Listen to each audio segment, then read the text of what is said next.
Donc, bienvenue à toutes et tous à la cérémonie de remise des prix de la pédagogie IMT 2021, Engagement, Pédagogie et Enseignement. Et pour ceux qui ne me connaissent pas, je suis Angelo Montoni, coordinateur de transformation éducative à la direction générale de l'IMT. Je vous propose de commencer par 3 questions sur ces prix que nous allons poser à Odile Gauthier, directrice générale de l'Institut Mintelecom, et à Frédéric Vincent, directrice de l'enseignement et de l'international à la direction générale de l'IMT. Donc, bonjour Odile et bonjour Frédéric. Et tout d'abord, Odile, pouvez-vous nous dire pourquoi ces prix? Et alors, rebonjour à tous. Donc, l'Institut Mintelecom a inscrit dans sa stratégie 2018-2022, pour ceux qui ne la connaissent pas par cœur, l'évolution des pratiques pédagogiques et l'accompagnement et la valorisation de tous les acteurs et actrices de la formation dans les écoles de l'Institut Mintelecom. Alors, dans le cadre du projet stratégique Académie des transformations éducatives qu'anime et copilote donc Angelo, avec un certain nombre d'entre vous ici présents, il a été décidé l'an dernier de reconnaître et de valoriser les dispositifs d'enseignement, notamment les évolutions et les innovations, à travers la mise en place de ce prix pédagogie IMT 2021, engagement, pédagogie et enseignement. Alors, le prix a été pensé comme une reconnaissance du travail des équipes enseignantes engagées dans une transformation de leurs pratiques pédagogiques. Et il s'agit bien sûr d'un prix collectif pour distinguer des initiatives, des nouveaux projets, des évolutions portées par une équipe. Alors, au-delà de la valorisation et de la reconnaissance que peut apporter évidemment un prix, il était important, à l'occasion, je pense, de ce prix pour toutes les équipes, finalement, d'identifier effectivement des nouvelles pratiques portées par les équipes, d'accompagner les équipes pédagogiques candidates pour mieux valoriser aussi, mieux faire connaître leurs initiatives, de créer bien sûr des communautés de partage, ce qui est notre essence même au sein de la direction générale, de diffuser et de valoriser l'ensemble des initiatives et évidemment de reconnaître donc les meilleures pratiques. Merci Odile. Et Frédéric, combien de dossiers on a reçu, combien de dossiers ont été déposés? Alors, dans cette année qui était, vous n'êtes pas sans savoir, relativement difficile pour tous, nous avons quand même reçu 22 dossiers, voilà, ce qui est quand même considérable, enfin on peut vraiment, c'est un succès, qui sont issus des 7 écoles sur des sujets extrêmement variés, aussi bien sur des méthodes pédagogiques, sur des formations pour des formations initiales que pour de la formation continue, sur des formations de format très court ou au contraire des cycles entiers, et puis pour un nombre très faible d'étudiants ou pour un très grand groupe d'étudiants. Donc on a vraiment eu toute une panoplie de candidatures. On a eu 6 dossiers d'IMT Atlantique, 6 de l'IMTBS, 3 d'IMT Lille-Douai, 3 de Télécom Paris, 2 de Saint-Étienne, 1 de Télécom Sud Paris et 1 d'IMT Minales. Donc vous voyez, voilà. Ils étaient tous d'excellente qualité, vraiment. Donc c'est un véritable succès pour cette première édition. Le niveau était élevé et on a vraiment pu mesurer l'engagement des équipes dans l'enseignement. Merci. Enfin, que peux-tu nous dire de la composition du jury? Alors le jury, pour nous c'était important de faire un jury. On a beaucoup discuté sur le jury, je me rappelle, savoir comment, est-ce qu'on faisait, c'est un prix interne finalement. On avait le choix entre faire un prix un peu externe, on a décidé de faire un prix interne, mais pour nous c'était important quand même de faire un jury avec un regard aussi extérieur. Donc le jury était composé d'experts de la pédagogie, à la fois de nos écoles, mais aussi de gens qui venaient de l'extérieur et il nous a aussi paru important de faire appel à des étudiants. Donc, on avait Eric Huitebroek, donc, qui est coordinateur du Centre d'appui à la pédagogie de l'Université libre de Bruxelles. Voilà. On avait Aude Pichon, qui est conseillère pédagogique de l'Université de Nantes. Voilà. On avait Jean-Marie Gilliot, notre expert à nous, enseignant-chercheur à IMT Atlantique. On avait également José Menson, autre expert chez nous, enseignant-chercheur à l'IMT Lille-Douai. Et puis 2 étudiants qui se sont énormément impliqués cette année. C'était les étudiants qui étaient les représentants au CA d'IMT, et je peux vous dire qu'ils ont travaillé sur ce dossier, mais ils ont également travaillé sur beaucoup d'autres dossiers portés par les écoles. Il s'agit de Clément Glou et de Léopold Kayser. Et puis pour la DG de l'IMT, on avait Gabrielle Landrac, qui est directrice de la formation à la DG et qui était présidente du jury. Voilà, je tiens absolument à les remercier pour leur investissement, leur lecture attentive qu'ils ont consacrée à ces 22 dossiers. Et nous avons 7 nominés, hein, puisqu'on a joué le jeu, on fait un peu notre festival de Cannes à nous. Donc, on a décidé de procéder par étapes. Donc, on a 7 nominés ce soir pour le prix de la pédagogie 2021. Merci Frédéric. Et donc, je vais remercier aussi aux nominés qui se sont prêtés au jeu de faire des vidéos autoportées. Donc, nous allons maintenant regarder 2 vidéos des projets nominés et puis Aude Pichon, conseiller pédagogique de l'Université de Nantes, nous dira un mot sur ces 2 dispositifs.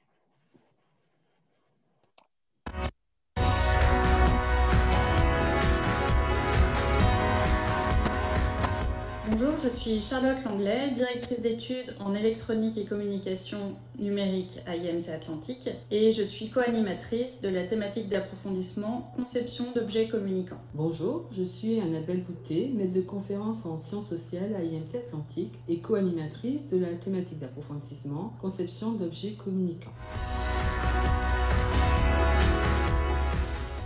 Nous étions convaincus qu'il était important de sensibiliser les futurs ingénieurs à la place centrale des utilisateurs finaux dans la démarche d'innovation et de conception. D'où l'introduction d'activités pédagogiques autour de la sociologie des usages, du design thinking ou pensée design et de la méthode agile. Ces activités les obligeant à aller à la rencontre des utilisateurs ciblés, à se mettre en quelque sorte à leur place. Une autre source d'inspiration est venue de la culture des Fab Labs qui s'est répandue au milieu des années 2010. Avec des concepts d'interdisciplinarité, d'apprentissage en faisant, de prototypage rapide, mais également de bienveillance à l'égard de tous les savoirs. Nous avons donc l'ambition de former des ingénieurs très bons communicants, agiles, possédant un socle solide de compétences techniques et ouverts sur les problématiques de société. La thématique d'approfondissement conception d'objets communicants consiste en un parcours de 3 unités d'enseignement qui sont choisies en 2e ou en 3e année dans le cycle ingénieur. Elles sont centrées sur 3 piliers, placer l'utilisateur et l'utilisatrice au cœur de la démarche d'innovation et de la conception d'objets, mettre en place du prototypage rapide pour aller au plus près et au plus rapide auprès des futurs utilisateurs, et notamment en s'appuyant sur le Fab Lab de l'école. Et enfin, intégrer les dimensions matérielles, logicielles, économiques et sociétales dans le travail technologique qui est mené. Le parcours de l'élève est organisé autour de la conception d'un objet communicant tangible. Sous la forme d'une preuve de concept, il doit lui permettre de valider des hypothèses technologiques, mais également d'usage. Adossé à ce projet fil rouge choisi par l'élève, des séances de cours plus théoriques sont proposées autour des télécommunications, avec pour objectif d'apporter des clés de compréhension que les élèves doivent ensuite développer pour répondre aux besoins de leur projet. Les élèves sont donc invités à mener des séances de conception orientée utilisateur. Ils ont également une sensibilisation à l'éco-conception et enfin participent à un débat de controverse sur un sujet d'actualité.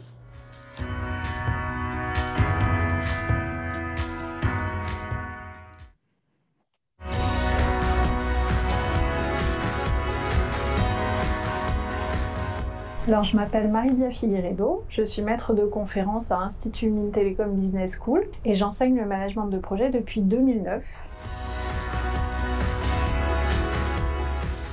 Ce projet, c'est d'abord l'histoire d'une collaboration avec Chantal Morlet, qui est maintenant professeure émérite à l'Institut Mines Telecom Business School. Alors l'objectif du dispositif pédagogique, c'est de permettre aux étudiants d'être à l'aise dans la plupart des environnements de projet et éventuellement d'accéder à des fonctions chef de projet ou assistant chef de projet. Il nous semblait important d'introduire une logique de progressivité dans le développement des compétences du management de projet en répartissant l'apprentissage sur 2 années au lieu d'une seule. Et le deuxième objectif qu'on avait, c'était d'explorer vraiment de nouvelles approches pédagogiques avec une composante digitale assez importante, assez forte. Donc là, on est à la croisée des chemins entre le projet, la simulation et le jeu de rôle. Le dispositif pédagogique que nous présentons est un parcours d'apprentissage hybride de la gestion de projet d'environ 50 heures de travail apprenant et réparties sur 2 années, M1 et M2, dans le programme Institut Mines Télécom Business School. Pour le niveau M1, on a donc développé un SPOC qui s'intitule Gestion de projet les fondamentaux et qui est dispensé suivant une modalité hybride, c'est-à-dire qu'il est composé de 6 modules de formation en ligne, ponctués à différents moments du parcours par des séances de tutorat en présentiel avec nous. Pour le niveau M2, on a développé un projet intégrateur qui s'appelle My Dream Campus, sur lequel on demande aux étudiants d'imaginer un service innovant destiné à améliorer l'expérience usagée sur le campus. Alors en matière de perspective, comme on s'inscrit dans une démarche d'amélioration continue, évidemment, on a le projet de développer de nouvelles ressources pédagogiques. Et puis sinon, c'est de poursuivre en fait la diffusion de ce dispositif auprès des étudiants en école de management, mais aussi en école d'ingénieur, au niveau M1, M2.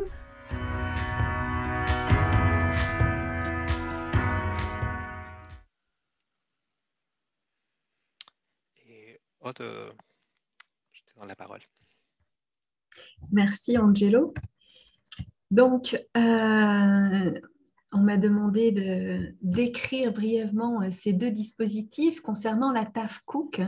Donc, c'est un beau travail d'intégration de plusieurs UE qui a lieu sur 2 semestres autour d'un projet complexe portant sur la conception d'objets communicants centrés usagers. Alors, ce dispositif est le fruit de nombreuses années d'évolution puisqu'il s'inspire de collaboration inter-écoles depuis l'an 2000. La force du projet est donc l'interdisciplinarité dans une approche compétence. L'interdisciplinarité est illustrée également par la collaboration entre équipes pédagogiques de départements disciplinaires différents. La collaboration est également entre interservices et intercampus au sein du dispositif. Pour mener à bien le projet, les étudiants suivent des UE obligatoires dans un premier temps, puis ils ont un choix. Ils choisissent entre des UE complémentaires qui vont colorer leur projet et ils réalisent leur projet au sein du Fab Lab. Concernant le parcours d'apprentissage hybride de la gestion de projet, ce dispositif suit une véritable amélioration continue depuis 2014. L'équipe pédagogique a su développer aussi bien les connaissances en gestion de projet et gestion d'équipe que les savoir-faire de ces 2 grandes compétences transversales avec des évaluations en situation. Il y a une réelle amélioration de la pratique d'enseignement et d'apprentissage portant sur 2 niveaux, le M1 et le M2, en passant par exemple de la classe inversée en 2014 au SPOC qui s'est fait progressivement. La force de ce dispositif réside dans l'expérience d'apprentissage proposée aux étudiants. Les étudiants suivent ce parcours aux diverses méthodes d'enseignement et d'apprentissage, que ce soit à distance, en présentiel, en synchrone, en asynchrone, avec des activités numériques, des projets intégrateurs et des évaluations autant individuelles que collectives. Ce dispositif a été proposé à des publics différents de formation initiale et continue, ingénieurs et managers, francophones et anglophones. Sa force, je pense aussi, réside dans un accompagnement fort des étudiants à distance, avec notamment, il parle de la publication d'un tableau de suivi auprès de tous les étudiants. Donc, ces 2 dispositifs sont très différents et complémentaires. Et je pense qu'une synergie entre ces 2 dispositifs enrichirait fortement le développement des compétences transversales, notamment des étudiants. Voilà. Merci Aude. Et passons maintenant aux vidéos suivantes. Gabrielle Landrac, directrice de la formation à la direction générale de l'IMT et présidente du jury, nous dira un mot sur ces dispositifs après les avoir visionnés.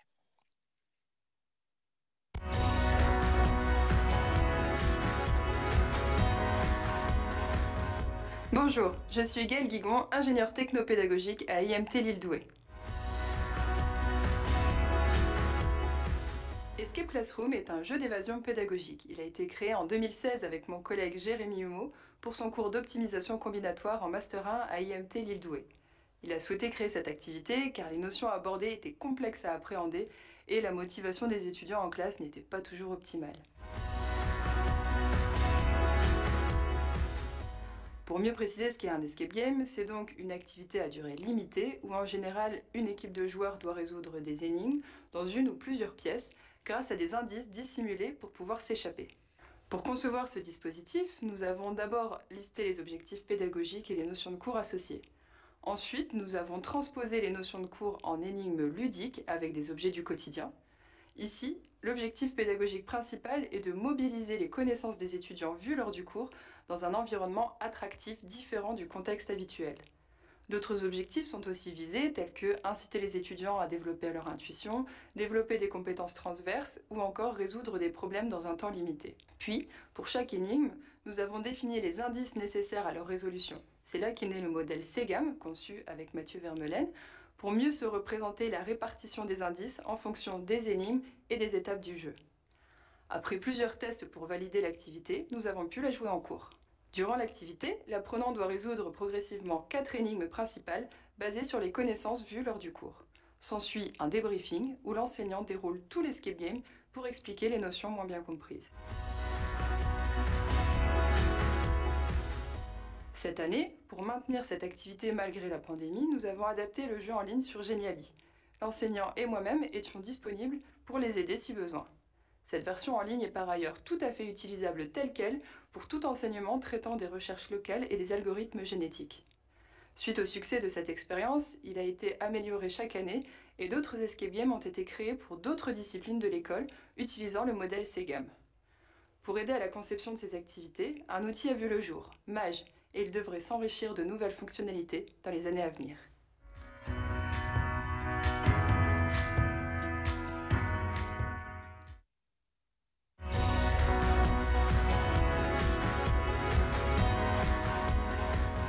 Bonjour, je suis Ahmed Bougzala, je suis professeur en système d'information et directeur de département TIM, Technologie, Information et Management à IMTBS. Donc aujourd'hui, je souhaite vous présenter les One Day Challenge, un dispositif pédagogique qu'on a testé et mis en place depuis 2014. C'est un dispositif qui se base sur une approche expérientielle, à savoir une mise en situation d'étudiants face à une problématique d'entreprise autour de la transformation digitale. Pour les étudiants, c'est un moyen d'enrichir leur parcours et leur capacité de résoudre un problème et d'apprendre à faire du conseil en situation parce que c'est des sujets d'actualité. C'est aussi le moyen de se retrouver, de se confronter aussi au travail collaboratif. Pour les enseignants-chercheurs, c'est un moyen de collaborer avec des représentants praticiens sur des sujets qui les intéressent, à savoir la transformation digitale. Pour les entreprises, c'est un moyen de découvrir des talents. Comment se passe ce One Day Challenge? Il commence le matin avec une présentation des entreprises de la problématique en question et des objectifs de la journée.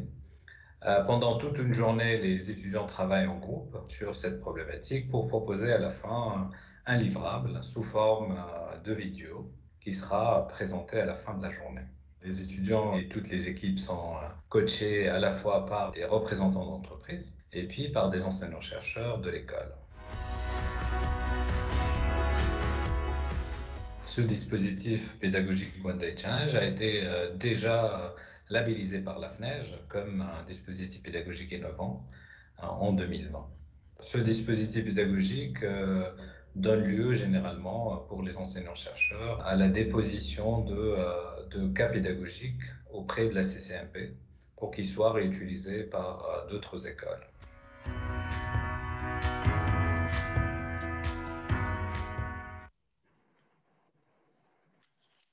Je vais apporter un complément d'information sur ces deux dispositifs. Donc, un premier mot sur SEGAM et Escape Classroom. Donc, c'est un dispositif qui est joué en fait depuis 2016 en formation d'ingénieur Il est apprécié des apprenants donc pour son aspect ludique, pour le challenge, l'application du cours, la collaboration et l'innovation. Et enfin, j'ai noté dans le dossier qu'après la mise en place de ce jeu sérieux, les étudiants ont en moyenne 2 points de plus de moyenne lors de l'évaluation finale de l'enseignement en fait, d'optimisation combinatoire. Et enfin, un mot également sur les One Day Challenge. Donc, il s'agit, comme vous l'avez vu, d'une formation liée à la créativité et à l'innovation en lien avec des entreprises. Donc, c'est une activité qui se joue habituellement en groupe et en présentiel avec des étudiants à la fois d'IMT-EBS, mais aussi de Télécom Sud Paris. Alors, cette année, donc, elle a eu lieu en distanciel avec 122 participants et à la satisfaction de tous. Voilà, donc je pense qu'on peut passer aux vidéos suivantes. Merci Gabriel. Et donc on peut passer aux 3 dernières vidéos des nominés. Et ensuite, José Menesson, enseignant-chercheur à l'IMT Lille 2 et membre du GT Valorisation et Reconnaissance du métier enseignant, nous dira un mot sur chacune de ces vidéos.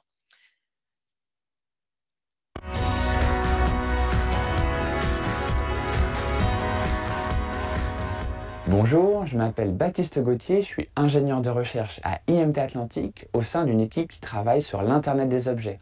C'est dans cette équipe que j'ai découvert il y a une dizaine d'années ce petit ordinateur programmable qui s'appelle Arduino et on peut dire que ça a changé ma vie professionnelle car quand j'ai creusé ce qu'on pouvait faire avec cet ordinateur, je me suis rendu compte que c'est un des outils qu'on trouve dans des lieux de fabrication appelés Fab Lab dans lesquels on peut fabriquer à peu près ce qu'on veut. Et ça va d'installations artistiques à des équipements pour la santé, en passant par des machines, des véhicules, des robots et dans mon cas aussi, des prototypes pour la recherche. En découvrant les potentiels des Fab Labs, je me suis dit qu'il fallait absolument documenter les technologies et les méthodologies qu'on trouve dans ces lieux. Et ça a donné naissance à un premier cours en ligne, un MOOC, en 2014, puis un deuxième, un troisième. Très vite, on s'est aperçu que les communautés apprenantes venaient dans les Fab Labs pour réaliser les activités de nos MOOC et on avait une alternance entre de l'apprentissage en ligne et de l'apprentissage par le faire dans les lieux de fabrication. Et ça, on a décidé de l'encourager dès 2017 avec le développement d'outils innovants dans les MOOC et la création d'ateliers pratiques dans les Fab Labs qui permettent d'enrichir et valider les compétences acquises en ligne. Si on prend l'exemple d'une séquence pédagogique d'une semaine vue de l'apprenant, on va avoir au début de la semaine un test de positionnement et une présentation des objectifs. Ensuite, on va avoir un apport de contenu MOOC qui permet l'acquisition de compétences au travers de vidéos, de cours et surtout d'activités pratiques. Et en fin de semaine, l'apprenant vient être accompagné dans son gain de compétences avec un tutorat de proximité dans un Fab Lab pour pouvoir passer à la séquence pédagogique suivante. On a aujourd'hui 12 séquences pédagogiques qui composent ce dispositif hybride qui est maintenant utilisé en formation initiale dans les écoles IMT et dans la formation continue dans des Fab Labs partenaires. La suite, c'est de la recherche et du développement d'outils pour offrir une personnalisation accrue des apprentissages. Ce sont également de nouveaux MOOC en création et de nouvelles collaborations pour le déploiement de la formation hybride dans des Fab Labs partenaires et dans les écoles IMT. Merci d'avoir regardé cette vidéo.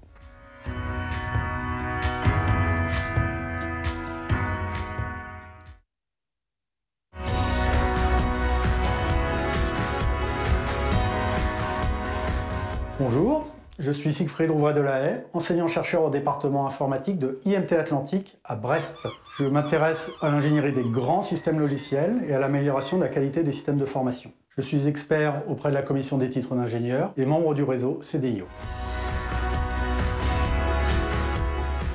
En 2015, le référentiel de l'ingénieur européen a requis de mieux former nos étudiants à la prise de décision. Nous avons alors choisi, avec quelques collègues de IMT Atlantique et une chercheuse en leadership de l'école navale, de mobiliser le voyer de l'école pour former activement à la prise de décision en dehors des salles de cours, en situation réellement inconnue, complexe et aléatoire. Sous la forme d'un cours expérientiel d'une semaine, proposé 3 années de suite, les étudiants ont vécu collectivement des exercices d'homme à la mer et élaboré des règles transférables pour la gestion de crise. De premières analyses ont alors été réalisées, publiées et présentées lors de conférences internationales. En 2017, pour aller plus loin dans l'approche compétences, nous avons lancé un projet européen avec 6 partenaires, projet qui s'est clôturé fin 2020.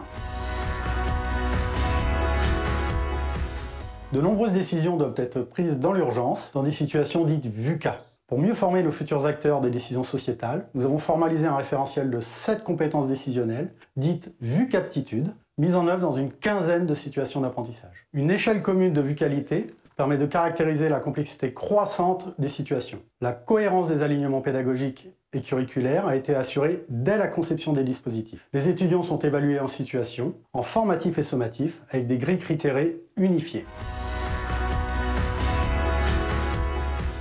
Sur un autre dispositif du projet, des étudiants ingénieurs ont pu travailler à la gestion d'une pandémie virale sous les mêmes modèles de VUCAptitude et VUCalité. Les concepts et dispositifs peuvent être réexploités dans d'autres environnements, par exemple en salle projet, forêt, en montagne, ou pour d'autres disciplines, gestion de carrière, entrepreneuriat, gestion d'accidents industriels, possiblement sous la forme d'une summer school, d'un master européen, et pourquoi pas d'une université européenne de la VUCalité.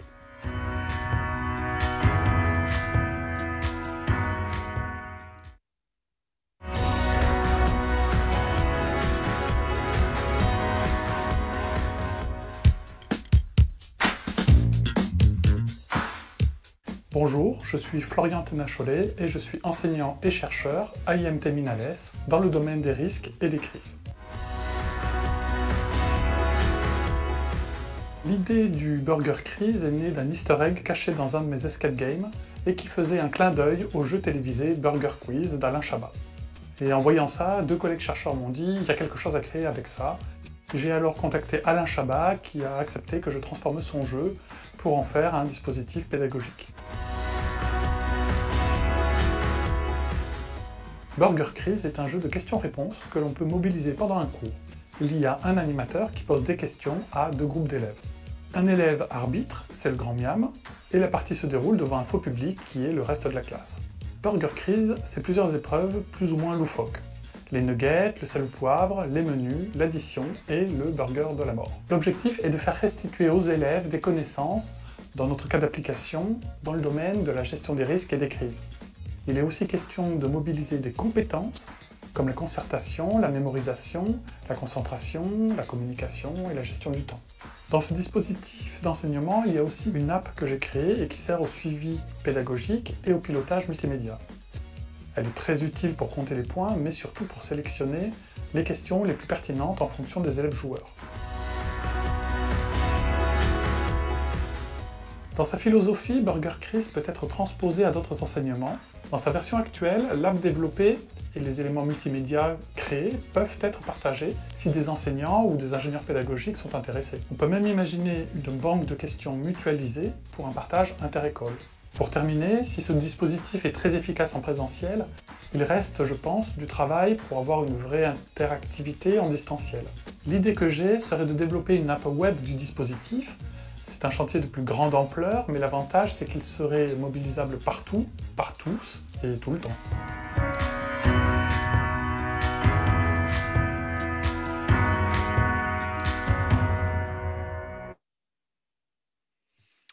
Je sais, je te donne la parole. Merci Angelo. Tout d'abord, je remercie Baptiste, Siegfried et Florian pour ces 3 dispositifs plus innovants les uns que les autres. Tout d'abord, la formation hybride à la fabrication numérique et prototypage rapide profite de l'implantation des Fab Labs en France, mais potentiellement dans le monde entier, pour former des professionnels et des demandeurs d'emploi. Le format hybride proposé, qui propose des ateliers présentiels plus 3 MOOC, est inspirant, surtout depuis que les enseignements à distance sont devenus notre quotidien depuis déjà pas mal de mois. L'excellent retour des apprenants ainsi que l'efficacité de cette formation a aidé les demandeurs d'emploi à retrouver du travail est remarquable. Ensuite, le dispositif VUCAP ou PACAP est innovant dans le domaine de la pédagogie expérientielle. La mise en situation inconnue, complexe et aléatoire des étudiants leur permet d'acquérir des compétences décisionnelles indéniables. L'alignement pédagogique et curriculaire de ce dispositif est gage d'efficience pédagogique et permet de le décliner très facilement. Ce dispositif a fait l'objet de beaucoup de publications et cela a montré la reconnaissance par les pairs de ce dispositif. Et là encore, les retours des apprenants sont unanimes sur le fait que ce dispositif est très adapté pour acquérir les aptitudes. Et enfin, Burger Quiz, l'adaptation du jeu très connu Burger Quiz d'Alain Chabat permet de motiver les étudiants par son aspect décalé et ludique à la gestion de situations de crise. Ce jeu sérieux d'un nouveau genre est largement plébiscité par les apprenants. Une de ses forces, c'est qu'il est déclinable dans n'importe quel domaine, et cela assez facilement. Et je suis persuadé que son passage en mode distanciel permettra à un grand nombre d'apprenants d'en profiter. Voilà. Merci, José. Merci. Et j'invite maintenant Gabrielle Landrac, en tant que présidente du jury, à prendre la parole. Merci Angelo. Donc, je tiens tout d'abord à saluer vraiment la très grande qualité même des dossiers, les 22 dossiers qui ont été présentés. La sélection a été très compliquée et je remercie aussi tous les membres du jury. Alors, 22 candidats, 3 prix, ça veut dire qu'évidemment, on ne peut pas reconnaître l'ensemble des candidatures par un prix et d'ores et déjà, j'aimerais inviter les candidats qui n'auraient pas la chance d'être lauréats de recandidater l'année prochaine. Alors, je vais commencer par le prix du dispositif émergent qui, comme son nom l'indique, récompense un projet dont le potentiel a particulièrement séduit le jury. Alors, l'équipe lauréat du prix dispositif émergent est formée par l'expérience aux capacités de prise de décision en situation complexe et aléatoire, vu cap ou pas cap, de se jeter à l'eau, donc d'IMT Atlantique. Bravo donc à l'équipe de Siegfried Rouvray. Donc, l'équipe remporte la somme de 5 000 € et je passe sans plus tarder la parole à Siegfried Rouvray pour nous dire un mot. Oui, merci Gabriel. On a combien de temps pour dire un mot, juste par curiosité? 2 minutes. 2 minutes, ok. Bon, très bien, merci. Tout d'abord, je me permets de remercier vivement les membres du jury pour avoir retenu notre dispositif pédagogique comme lauréat. Je félicite ce moyen de reconnaissance au sein du groupe IMT, c'est quand même une excellente idée, qui est un très beau médium pour mieux faire connaître, valoriser et disséminer nos pratiques innovantes à l'échelle nationale, notamment ici.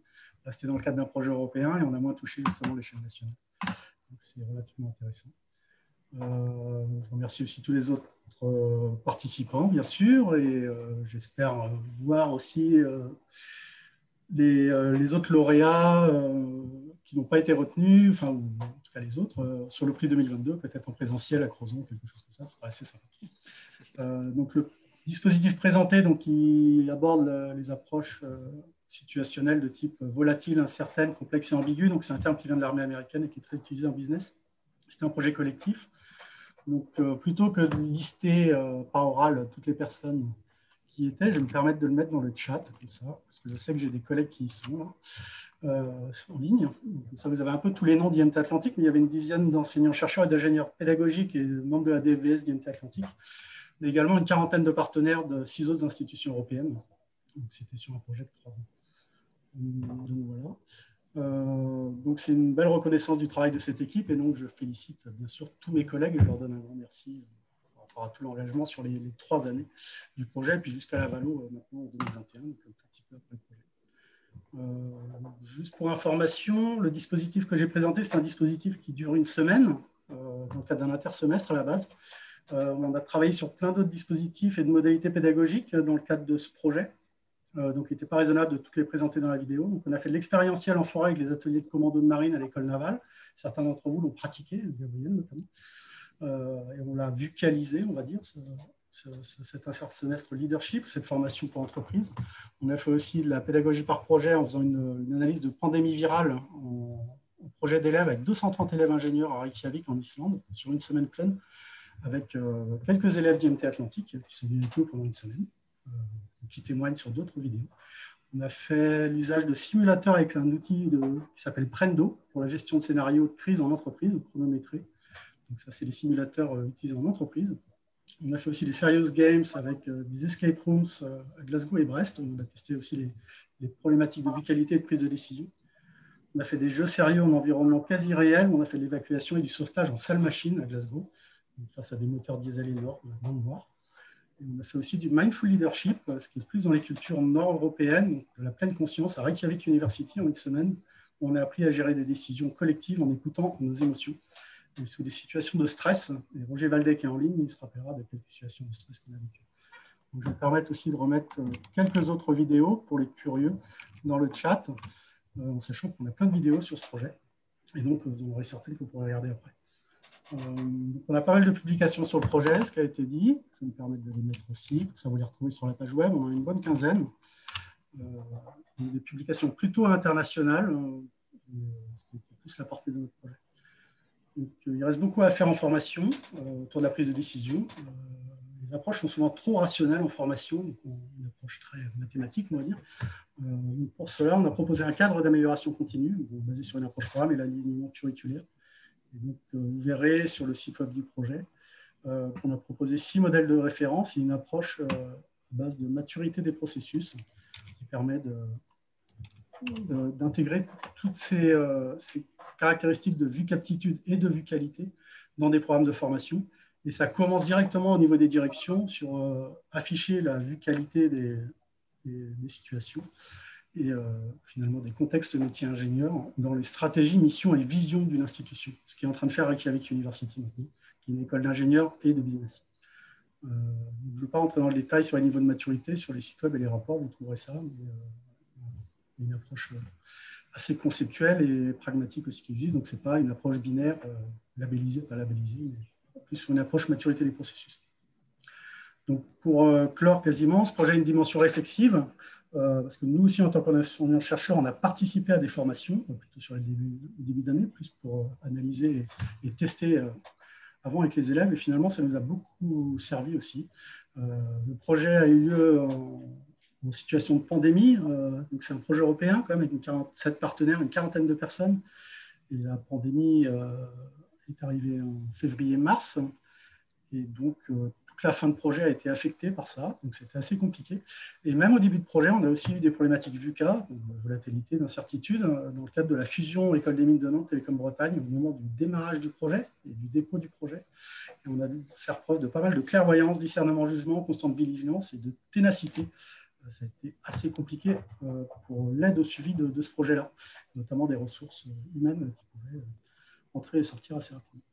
Donc, en dernier point, pour tenir dans les 2 minutes, j'invite mes collègues du groupe IMT, donc je vous présente, que je remercie bien sûr, à se retourner plus encore vers les instruments européens, comme ça a été fait ici, pour ce projet-là, pour monter des partenariats en innovation pédagogique, à travers le programme Action Clé 2 d'Erasmus+, dont les budgets ont sensiblement augmenté récemment. Et donc, c'est une belle porte pour déposer des projets et récupérer des ressources et monter des partenariats. Et notamment, ce qui nous intéresse ici, on peut peut-être y rêver, ce serait de monter au sein du groupe, peut-être, plus qu'au niveau d'IMT Atlantique seulement, une université européenne de la vue qualité. Donc, il y a des appels en cours. Les premières universités ont été créées récemment. Il y a peut-être quelque chose à faire. Voilà, je vais arrêter là. J'étais assez long, désolé. Merci beaucoup. Merci beaucoup. De tous mes collaborateurs d'IMT Atlantique. Merci beaucoup. Donc, j'espère que ça va diffuser au sein des écoles. Et je vais passer maintenant au prix coup de cœur du jury. Alors, toutes ces innovations pédagogiques sont faites avant tout pour répondre aux attentes des étudiants. Aussi, pour ce prix, les étudiants membres du jury ont vu leur vote compter pour 2, en fait, ainsi que celui des membres extérieurs. Alors, les gagnants du prix coup de cœur sont... Alors là, j'ai le plaisir d'annoncer qu'il y a 2 équipes ex-aequo. Alors, la première, c'est Escape Classroom et son modèle de conception SEGAM d'IMT Lille Douai, qui est porté par Gaël Guigon. Et l'autre équipe, c'est celle des One Day Challenge d'IMTBS, portée par Imed Bougzala. Donc, bravo à ces 2 équipes.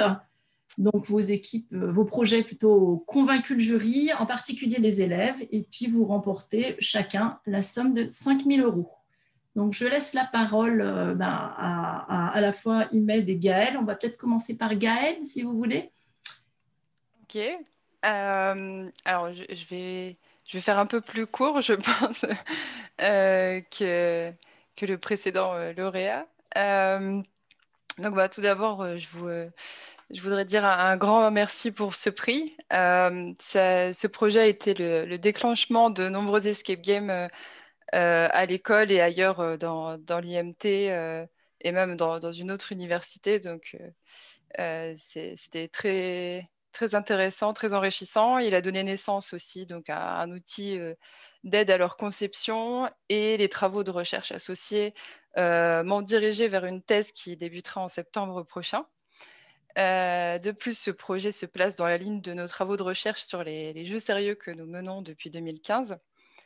Donc Jérémy, Mathieu et moi-même, nous sommes beaucoup impliqués dans cet escape game et ce modèle, et nous sommes très heureux d'avoir été sélectionnés pour ce prix. Nous souhaitons remercier IMT Lille-Douai qui nous a permis de mettre en place ce dispositif et de l'améliorer chaque année, et notamment à Jean-Loup Cordonnier qui nous a toujours soutenus dans ce projet et qui nous a donné les moyens de le faire évoluer.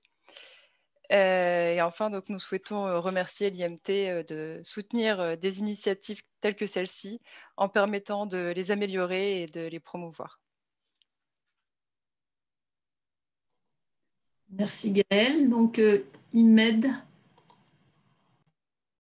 Je suis très, très, très content pour ce prix. Vraiment, c'est content pour plusieurs raisons. D'abord, parce que l'IMT reconnaît maintenant officiellement les efforts des enseignants-chercheurs quand il s'agit d'innovation pédagogique. C'est très innovant par rapport à tout l'écosystème. Je suis aussi très content pour l'IMTBS parce que c'est la petite école de management dans un groupe d'ingénieurs. Donc, exister, c'est toujours un plaisir pour nous. Et puis, bien sûr, pour mon équipe, parce qu'on a vraiment bien travaillé cette année et les années précédentes. On a toujours cru que l'innovation pédagogique est très importante pour attirer les meilleurs, pour rester toujours aussi concurrentiel par rapport aux autres écoles de management qui ont des moyens beaucoup plus, c'est-à-dire développés. Particulièrement, je voudrais remercier cette année Aurélie du Désert, Lamia Benayoun, Saïd Assar, Olfa Chourabi, parce qu'ils étaient là pour animer ce dispositif. Et aussi, bien sûr, l'équipe ou la cellule Practice avec Denis qui nous a aidés dans la mise en place. Sans oublier, bien sûr, l'excellente Axel Pereira, mon apprenti, qui a vraiment su nous aider au bon moment pour que ça se passe très, très bien c'est-à-dire en ligne sur Teams.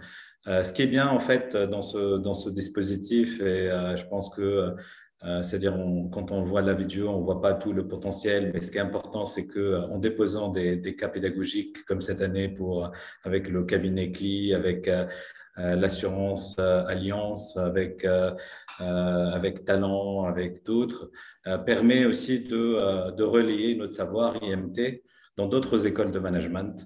Et pourquoi pas dans des écoles d'ingénieurs, parce que ces dispositifs, sans oublier, il est en collaboration parfaite avec notre école sœur TSP. Donc, merci beaucoup à toute l'équipe qui a organisé ce prix. Merci à la direction générale parce que vous avez vraiment au bon moment mis en avant les efforts des enseignants. Et puis, j'espère que d'autres de mon école et d'autres écoles proposent, parce que dans tous les cas, ça fait, c'est-à-dire la fierté des écoles de voir qu'il y a des choses innovantes qui se passent d'une école à une autre, qui peuvent aussi se partager. J'ai beaucoup apprécié les autres écoles et les autres propositions des autres écoles, et je vois déjà des possibilités de collaboration. Merci à vous, et vraiment, je n'ai pas vraiment d'autres choses à se dire, si ce n'est de refaire cette expérience, et on sera là aussi parce qu'on a d'autres aussi dans les cartons, d'autres innovations dans les cartons qu'on pourrait les mettre, c'est-à-dire à disposition, et puis pour challenger aussi pour la prochaine édition. Merci. Merci à ces trois premiers lauréats et pour vos paroles qui nous encouragent aussi au sein de l'IMT à continuer. Et nous allons maintenant dévoiler les prix du jury de la pédagogie 2021, et pour cela, je passe la parole à Odile Gauthier, directrice générale de l'IMT. Merci. Alors, avant de proclamer le nom de l'équipe lauréate du prix du jury, je voulais d'abord remercier toutes les équipes, tous les enseignants, tous les personnels qui soutiennent les enseignants et qui ont déposé ces dossiers de première candidature pour ce prix. Alors, le nombre de dossiers est en soi, à mon avis, un succès. Et surtout, moi, j'ai été frappée, je dois dire, par la variété des approches, le fait qu'on a des sujets et des thèmes extrêmement variés, très différents. On a également des approches en termes de compétences qui sont très diversifiées et également des partenaires, soit européens, soit des partenaires entreprises. Donc, enfin, moi, je n'avais pas ces éléments avant la séance, voilà, donc je me permets d'insister en ayant vu ce qui a été présenté sur vraiment cette richesse très, très importante d'approche, de thèmes, de compétences et de partenariats. Voilà. Donc, bravo et merci à tous. Alors, évidemment, c'était peut-être pas une surprise pour ceux qui connaissent ça de près, en particulier pour tous ceux qui travaillent au quotidien sur ces questions d'innovation pédagogique. C'était peut-être pas une surprise qu'on se retrouve avec des dossiers d'une telle qualité. Mais moi, je voudrais souligner tout particulièrement le fait qu'on voit bien que d'une part, ces projets, c'est un engagement quand même de long terme. Donc, je pense que ça justifie tout à fait le fait que certains qui n'auront pas été nominés ou lauréats cette année redéposent, parce qu'effectivement, on ne peut pas forcément tous les ans avoir des nouveaux projets. Hein. On voit bien que c'est des projets de 2, 3 ans, 4 ans, voire pour certains. Donc, bravo pour l'engagement sur le long terme. Et nous aussi, sur le prix, on va s'engager sur le long terme.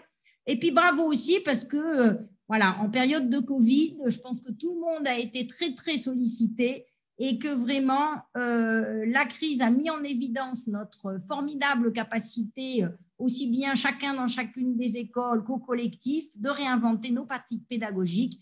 Et avec des périodes qui ont été éprouvantes, je remercie vraiment beaucoup tous ceux qui ont déposé et les 22 projets déposés, même s'ils ne sont pas tous nominés.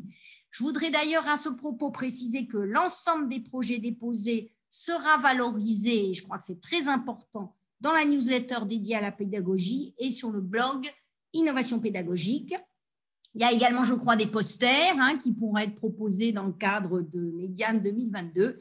Et bien évidemment, les 7 vidéos seront sur les pages web de l'Académie, j'ai perdu son nom, c'est pas grave, des initiatives pédagogiques, voilà. Et donc, je vous invite, tous ceux qui aujourd'hui participaient, à relayer tous ces beaux projets, les 22 projets et les 7 vidéos. Voilà, alors je termine pour que nous terminions à l'heure, en dévoilant maintenant donc le nom de l'équipe lauréate. Donc, il s'agit du projet thématique d'approfondissement conception d'objets communicants d'IMT Atlantique. Donc, bravo à Annabelle Boutédieille, enseignant-chercheur au département de logique des usages des sciences sociales et de l'information, et à Charlotte Langlais, directrice des études au département électronique d'IMT Atlantique. On les a vues toutes les deux sur la vidéo. Donc, bravo à toutes les deux et à toute l'équipe porteuse du projet derrière elles. Et donc, je passe la parole à Annabelle ou Charlotte, je ne sais pas, pour qu'elles nous disent 2 mots. Alors, c'est moi qui vais prendre la parole avec un sourire parce qu'on échangeait avec Charlotte en aparté. On s'est dit que notre vidéo, on ne souriait pas beaucoup. Donc, c'est beaucoup plus gai quand on est en cours. Mais bon, c'est vrai que là, on est un peu crispé. Eh ben, merci beaucoup au jury, aux membres du jury, parce qu'effectivement, comme l'ont dit les précédents, je ne vais pas reprendre tout ce qui a été dit avant, parce qu'effectivement, nous, on est rentrés dans la compétition, surtout pour valoriser ce qu'on a fait, parce qu'on trouve que on y passe beaucoup de temps, et puis nos élèves sont plutôt contents. Donc voilà, c'était surtout montrer ce qu'on fait, pas forcément gagner le prix, mais on l'a gagné, donc c'est encore mieux. Et voilà, donc je voudrais, au nom de Charlotte et moi-même, remercier donc le jury, remercier nos collègues qui nous suivent depuis le début. Donc je vais les citer, on n'est pas très nombreux, on est une toute petite équipe pédagogique, donc je vais les citer. Donc il y a Savine Chevret et Romain Flèche, il y a Mathieu Simonet, Philippe Camrec de l'ENSAT Lannion, donc qui n'est même pas IMT, mais qui nous a rejoints. Véronique Eouzan, qui est au Caraë, qui nous donne un coup de main sur la partie un peu recherche. Une mention spéciale à Sylvie Kerouédan, parce qu'à l'origine, c'était avec elle que j'avais monté ce projet. Puis Charlotte nous a rejoints quand Sylvie est partie vers d'autres responsabilités. Une mention spéciale aussi à Mathilde Ménoré, qui n'est pas là, qui a assisté au début, et c'est dommage qu'elle soit partie avant, mais qui était notre Fab Lab manager jusqu'en début d'année, et qui a changé pour l'instant, mais qui est un énorme support pour nous et pour nos étudiants, pour tout ce qui est Fab Lab. Baptiste en a parlé aussi, puisqu'on travaille aussi en bonne intelligence avec les autres Fab Labs. Et puis, une mention spéciale à nos élèves qui nous suivent, parce que c'est très formalisé pour la présentation, mais c'est vrai que c'est assez particulier par rapport aux autres modes d'enseignement qu'il y a à l'école et dans les autres écoles. Donc, ils nous font confiance. Ils sont un petit peu entre nos mains, et en général, ça se passe plutôt bien. Donc, pour finir, je ne vais pas aussi parler trop longtemps, puis Charlotte aura peut-être des choses à rajouter. En fait, c'est une jeune aventure, hein. On a fait 2 années de formation, mais ça s'est ancré dans des rencontres, aussi bien de Sylvie Kerouédan que de moi-même ou que de Charlotte, avec d'autres filières de formation, notamment les écoles de design, les écoles des beaux-arts, qui nous ont donné envie de mixer un peu ces savoirs, ces connaissances, qui nous ont appris l'humilité, mais aussi à essayer d'apprendre l'humilité, notamment avec cette orientation conception utilisateur, où on veut. Bon, moi, je suis sociologue, donc ma préoccupation depuis que je suis dans le groupe, c'est de comprendre pourquoi les gens utilisent nos outils numériques. Hein. Je ne suis pas là par hasard, mais de transférer aussi ça à nos étudiants, et qu'ils aillent rencontrer les utilisateurs auxquels ils pourront un jour être confrontés. En général, ils en reviennent plutôt grandis, même si c'est toujours difficile de les envoyer sur le terrain. Voilà, donc ce que j'ai envie de dire, c'est que c'est une formation donc, qui est jeune, qui ne demande qu'à progresser, à s'améliorer avec le temps, c'est comme le bon vin, mais toujours dans la pluridisciplinarité et l'ouverture au monde. C'est vraiment ce que je crois on a envie de transmettre à nos étudiants. Voilà, je m'arrête là. Je vais boucler sur ce qu'on a dit au début. Je vais vous fêter un bon festival de Cannes. Et je transmets la parole à Charlotte si elle veut rajouter un petit mot ou deux. Juste pour appuyer ce que vient de dire Annabelle sur la pluridisciplinarité et l'ouverture au monde. Je pense que c'est l'équipe pédagogique, elle est construite aussi sur cette pluridisciplinarité. Annabelle, sociologue côté SHS, moi en électronique côté télécom. Et puis toute la partie innovation avec Sabine Chevemet, Romain Flèche qui viennent de l'incubateur. Donc voilà, c'était ça qui était important pour nous sur cette thématique. Merci à tout le monde. Merci. Bien, merci. Donc, il me revient de clore cette cérémonie à distance, comme malheureusement depuis un petit moment. On espère que l'année prochaine, pour notre nouvelle édition du prix, qui, je crois, a montré tout son succès. Donc, on va poursuivre, on entendait poursuivre, mais je pense qu'on est encore plus persuadés au cas où on n'aurait pas été. Voilà, alors on y aura peut-être des petites évolutions, mais avec le retour d'expérience. Donc, je voudrais tout d'abord remercier, bien sûr, les membres du jury, remercier toute l'équipe organisatrice et remercier tous les porteurs de projets et les équipes derrière elles pour toutes ces réalisations, ce prix et la diffusion à venir, je crois, de toutes ces initiatives. C'est extrêmement enthousiasmant et c'est vraiment, on a envie d'être élève en fait. Hein, malheureusement, un petit peu âgé encore, mais bon, il y a des SPOC, etc. Je dois dire que ça redonne envie complètement d'être élève. Voilà. Donc, en tout cas, merci à tous et puis bravo. Et on se retrouve donc pour une nouvelle édition pour le prix 2022. Voilà. Bonne soirée à tous. C'est foot aussi, je crois, ce soir, en dehors de Cannes. Mais bon, il y a moins de Français, donc c'est un petit peu moins bien. Voilà. Bonne soirée à tous. Merci. Bonne soirée. Merci beaucoup. Bravo, merci. Bonne soirée. Encore bravo à tous. J'enlève la Wi-Fi. Au revoir et bravo.